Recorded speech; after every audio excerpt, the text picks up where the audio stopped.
guys, it's Talisha, and today I have yet again another very exciting video. I've been full of the exciting videos and exciting announcements. As you can see by the title, you already know what's happening. I bought a horse. And this isn't like my last I bought a horse, but I bought a mini horse. I bought a horse.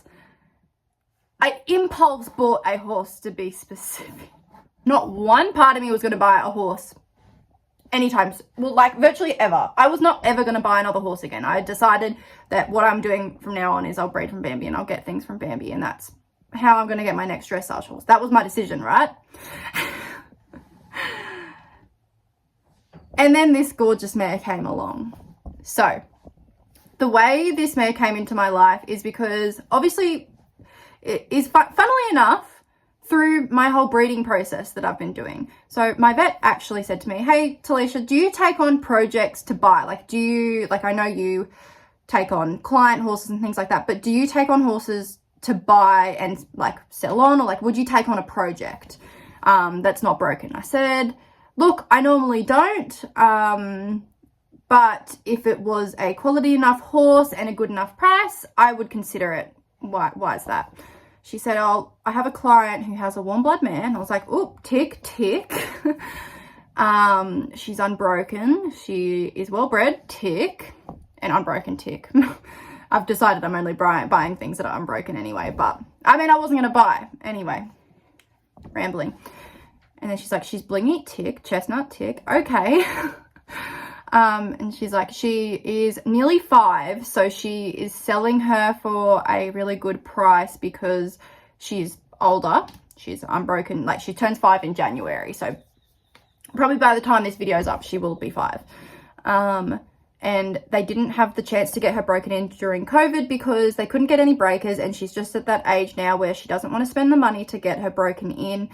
She just wants to sell her on. She has too many horses. All of the horses from that year group are in the same situation. They didn't get broken in. They're just sitting in the paddock. So I said, yeah, send her through my number and let her contact me. I didn't know the breeders. I didn't know anything else about the horse, didn't know bloodlines or anything. And I'd made a decision in my head about how much I would spend depending on the quality of the horse. I was expecting just some random who has bought this horse or whatever to contact me, but I got contacted by the stud directly, who is a stud I know and I'm familiar with. It is Charisma Performance Horses that bred her and have owned her this whole time, obviously. And I know Jenny, I've met Jenny before. So Jenny contacted me and sent me a beautiful photo of this mare, which I have on the screen now. And I thought, wow. Her name is Charisma Sugar Hit, aka Sugar. She is a Australian warm blood, and she is out of the stallion called Charisma Billionaire. He is a beautiful pally. He's a beautiful pally stallion that has had success in the FEI levels. Stunning, stunning boy. I'll put photos up of him as well on the screen. And he is by the stallion, the well-known stallion Bellissimo M, which I don't need to introduce, I'm sure. And then Sugar's Dam is also by Royal Hit. So very well-bred mare. Complete blank canvas. She has not ever been off the farm. She has been on a float, but not traveled on a float. So when we pick her up today, we're going to take Bambi with us just so she has a quiet horse on the float too. And you're probably wondering why I'm taking Bambi and not Jep. That's because Bambi is a quieter floater than Jep is. Jep can be a bit of a stress head, especially with other horses, where Bambi is really quiet. So yes, I went and met her just before I went on holidays, which was about 3 weeks ago. She seems like she has the quietest nature. They just walked her on the float just to see if she'd get on. She got on the float. Jenny let her off the quad bike back to the paddock. She just seems really sweet. She's a smaller warm blood as well. She is probably around 15.2, which is just what I like. Bambi herself is only 16 hands, 16.1. When I bought her, she was 15.3. So she's probably just 16.1 now. But yeah, Sugar's a little bit smaller than her. I am really excited. And now, for those of you wanting to know the plan with Sugar, right now, my plan for 2023 with Sugar is I'm going to break her in early January, get her going, have the whole year to keep her going, maybe do a little bit of outings, do things like that. Come breeding season time, I'm going to put her in foal. So yes, and she will carry the foal herself. and then she can have the foal, and then I'll kind of see what I'll do with her from then on. Because she's at the age where she wouldn't be able to do any of the young horse classes, you know, she's a bit older than your typical dressage horse or performance horse in general to be started under saddle. I don't feel the urgency to get her out to a certain level because she's already behind it for her age. Now, Sugar may end up coming for sale. My reason for purchasing her is as an investment. She will be used as an investment in two ways. The way number one is she will be a brood mare for me, and she'll have foals herself. I will also maybe get embryos from her. And then option B is that I still breed from her a little bit, but then I sell her on. Because I have goals breeding wise. Bambi's obviously starting off my first ever breeding journey this year, but I would like to get into breeding more, and I think she will be a big asset to a breeding program that I plan to start.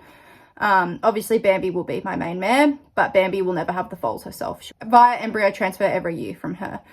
Because I plan to possibly breed from Bambi again next year, get an embryo from her again, and breed Sugar directly, so I could have 2 foals the following season. And now if you're wondering what I will do with the foals that Sugar produces, every single one of the foals Sugar will produce, I will sell on. My plan is to keep a really, really nice filly from Bambi.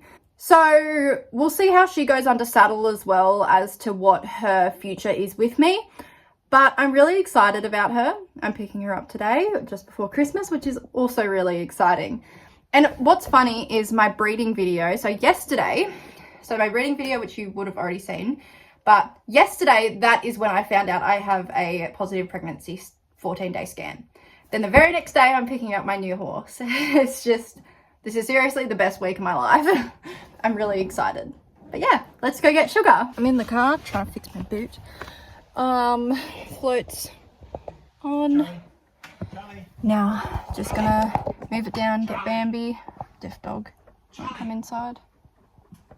Charlie! Come on, inside. I swear he's so deaf. Come on. Poor Charlie. So deaf. Dad's coming with me because this horse has never been on a float trip before. So yeah, we're gonna go move the float down, put Bambi on, and go. Hey, Shook. Hey.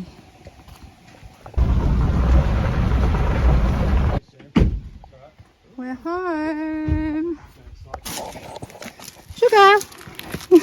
Sugar is unsure. Sugar has never been off her property before. This is your new best friend, both of you. All right, we're doing circle work. Sugar obviously let her bows loose on the float a lot, but she floated well. She got used to it quite fast, so we care about each other. She learned about that dip pretty quick. Oh. Wish my camera zoomed in more. Oh, Bambi, you've got a new friend.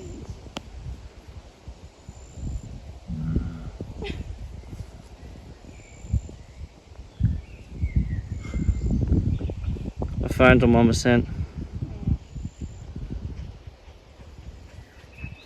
If my phone dies while I film, does it save it? Yes. You can stop if you want. No, they're going to do something surely.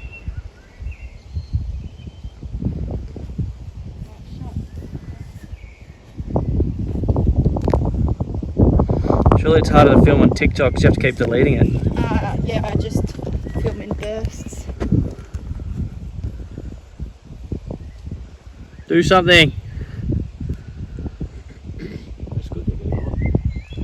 They haven't even actually said hello to each other though. They would have the float. Yeah. They're happy with each other already.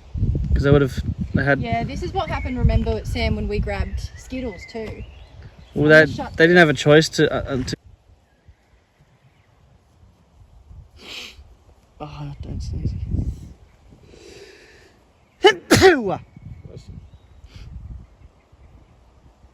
Oh, do something. God, they're funny animals. I got that for TikTok too. What do I have a feeling Sugar's going to be the dominant one? I think so.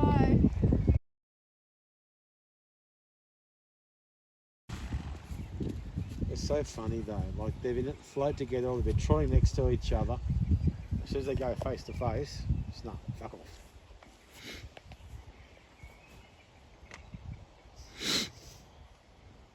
You should film it the first time you feed them both at the same time as well, see what happens then. Yeah.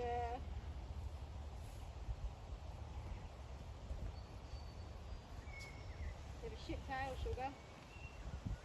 What's wrong with the tail? Just not much there. Sparse at the end, isn't it? Okay. A bit sparse at the end. Yeah. Thin, not quite thin. Yeah. Gonna work up a sweat, you two. She's cute.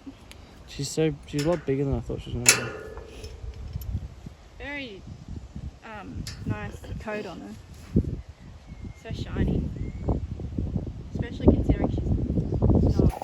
So Sugar is home. I'm walking up because I'm trying a head colour on her. But yes, very excited that she's home. Her and Bambi have settled in quite nicely. I don't have a rug on her at the moment just because she hasn't had a rug on since she was a weanling. So we're going to introduce that another day, not on the first day. Need to fix Bambi's rug, looks like it's slipped a bit. But very excited that she's home. And I'm excited to get to start work with her. Little Sugar. Shuggy, Shuggy, Shuggy. Got a beautiful coat on her.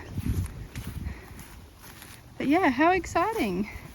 What the heck did you do to your rug, Bam? What'd you do to it? Uh-oh, now I'm in between both horses. This isn't what I want, this isn't what I want. You two don't know each other well enough for me to be in between you both.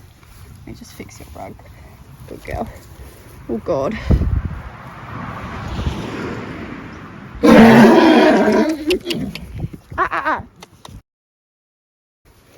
Nice. Nice. So, they're still getting there.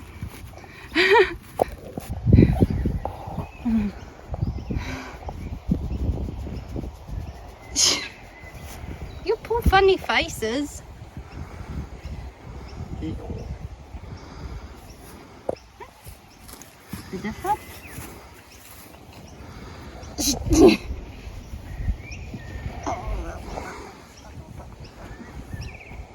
You're gonna be like another Bambi. Maybe you won't bite as hard though.